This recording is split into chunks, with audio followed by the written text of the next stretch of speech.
In Python, the contents of a CSV file are commonly represented as a list of rows. There are two common choices for how to represent each row. In the first option, each row is a list. So then the overall data structure is a list of lists. In the second option, each row is a dictionary. This option works well if your CSV has a header, because then the keys of each dictionary can be column names, and the fields can be values. So then your overall data structure would be a list of dictionaries. Now, you could write the code to read in the data from a CSV yourself, and it wouldn't be too hard, but there are libraries already written to do it for you. Here I've written some code using Python's Unicode CSV library to read in the student enrollments and print out the first record. I'll go ahead and run the cell. This code is taken pretty directly from the example code on the CSV module's documentation page. There's a link to this page in the instructor notes. So in this code, first I create the list of enrollments. Then I open the file.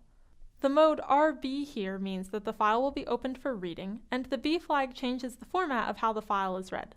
The CSV documentation page mentions that I need to use this when I'm using this library. Next, you'll notice I'm using the dict reader, which means each row will be a dictionary. I chose this since our data does have a header row, and this will allow me to refer to each column by its name rather than its number. Now, the reader won't actually be a list of rows. Instead, it will be something called an iterator. If you're curious, you can learn more about iterators by following the link in the instructor notes. What you need to know here, though, is that the iterator lets you write a for loop to access each element, but only once.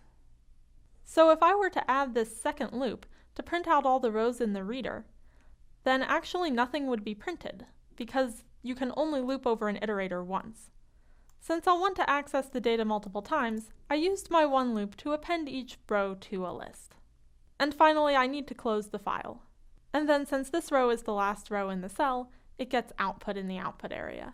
And actually, this code is a bit lengthier than it needs to be in a couple of ways. The first is that I can avoid having to close the file by instead using a with statement.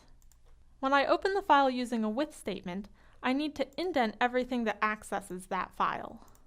Then, once the indented block ends, the file will automatically be closed. This is closer to how the example code in the CSV documentation page looked. And second, there's actually an easier way to convert an iterator to a list.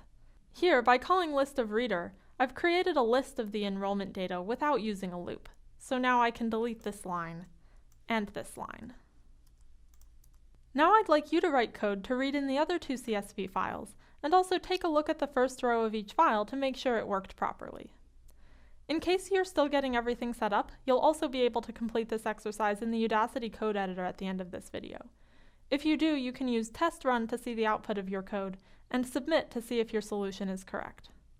If you do have everything set up locally, then the starter notebook will contain the code that I've just written, as well as some other code you'll see later in the course. Find the point marked number 1 and add your code there. Make sure you name your variables daily engagement and project submissions, or some of the later code will not work.